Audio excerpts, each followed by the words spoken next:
Hey everybody, it's me, Sabbath, or Placement, as some see me on Radar.io.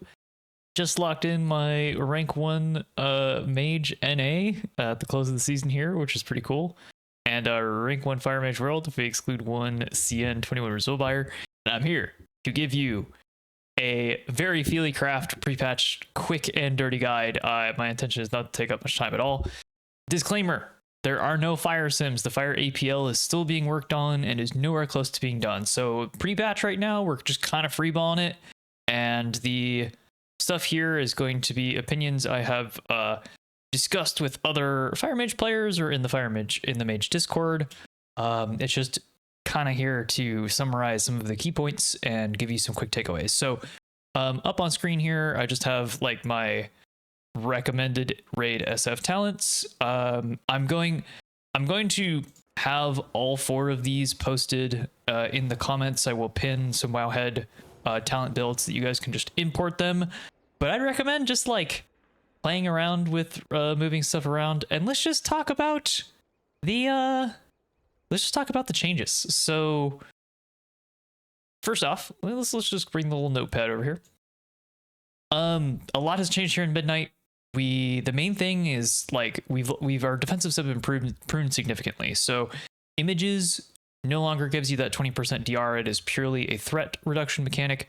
G-Invis no longer gives you the 60% DR. It is now just a main death if you want to look at it, which is actually kind of useful. It's kind of sick that you can do that on a minute, but no longer a defensive. So mass barrier is gone too. So basically we're relying on a beefed up mage barrier, our ice cold, and our alter time. Those are how we stay alive, and you could kind of count cauterize on that, which is slightly changed in how it works. It kind of just pops you, and then instead of like the 35-28 stuff. Blast wave's gone, shifting power's gone, ice flows is gone. You're pretty much going to take shimmer in all situations except for when there's a certain root or stun that you need to get out of. There's like almost no reason to not take shimmer, to take blink for those reasons. You want 2 charges of shimmer, you get your extra charge with this. Pretty straightforward. For fire specifically, all of the cooldown reduction for combustion is gone. Kindling just now makes combustion a flat 1 minute cooldown, so we're just combusting every minute on a guaranteed cadence that has nothing to do with uptime, which is actually, in my opinion, kind of sick. You previously were able to get like decent cleave at the cost of not much single target. Right now, that is not the case. To invest into Ignite talents, if you want Ignite to do well, you have to invest into it. And also, Ignite spread is pretty bad tuned right now. When we say Ignite builds, it's more of like, hey, I'm going to take talents that boost my Ignite. I'm going to apply Ignite to everything with Flame Strike, and then like Ignite's going to be a big portion of my damage. The filler is going to be way more impactful, standing in between your combustions where you're just like casting Fireball and you're fishing for pyros or you're fishing for flame strikes, like basically hot streaks. If you don't know what pyro fishing is, this is not the quick guide for it. You're going to be taking Meteor pretty much in all situations for different reasons. For FF, just because it hits really hard, and for SF, because of the Sun Fury Execution talent to generate Clasms that you can use in combustion. And yeah, like I said, you're pretty much flame striking because of the tuning and this talent Fuel the Fire. You're flame striking pretty much 2 or 3 more targets. I don't know exactly what that is because again, no sims, but it's probably very, very feely crafty that it definitely at 3 targets you're flame striking. For the hero talent specifically, FF has been simplified significantly because there's no more excess fire, excess frost. The core loop of FF is just playing around your big meteor damage. You're trying to land big meteors in combustion, and then like it's on a 30-second cadence. So on CD outside so that it's back up for the next combustion. Your empowered frostfire bolt hits really hard too. And you like burnout as a talent is quite fun.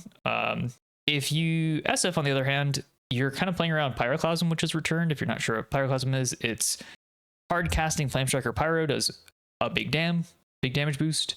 And so you're kind of playing around getting Clasms into combustion, not overcapping and being smart about spending these. And this is just kind of like my opinion, not verified by anything numerical. I really like FF right now because big meteors are fun. Burnout is a snapshot mechanic, so it looks at all of the ignite bank on your targets when combustion expires and does 75% of that damage, and it can crit. So you actually want to like meteor toward the end of combustion if you're really trying to maximize the burnout mechanic. You're going to be flame striking a lot, like I mentioned. Sorry, ignite lovers, that's just not how fire is currently tuned. And Scorch is here, but your goal is to not cast this. Because Scald exists, your fireballs crit under 30% and do 50% increased damage. That is a lot. Fireballs hit really hard, and as a guaranteed crit, you're gonna have all the benefits of Scorch just with like way more damage for slightly more cast time. The fireball cast time is 1.75 seconds base, Scorch is 1.5. So try to avoid scorching. You can take it in raid. I would recommend an M+, just putting this somewhere else, and just be good with your movement, be good with your shimmers, be smart with your instance. There's your quick and dirty pre-patch guide. Talent builds will be in the comments. Thanks for tuning in. Go out there, have fun, enjoy pre-patch. It's I'm excited to redo my entire UI. Have a good night.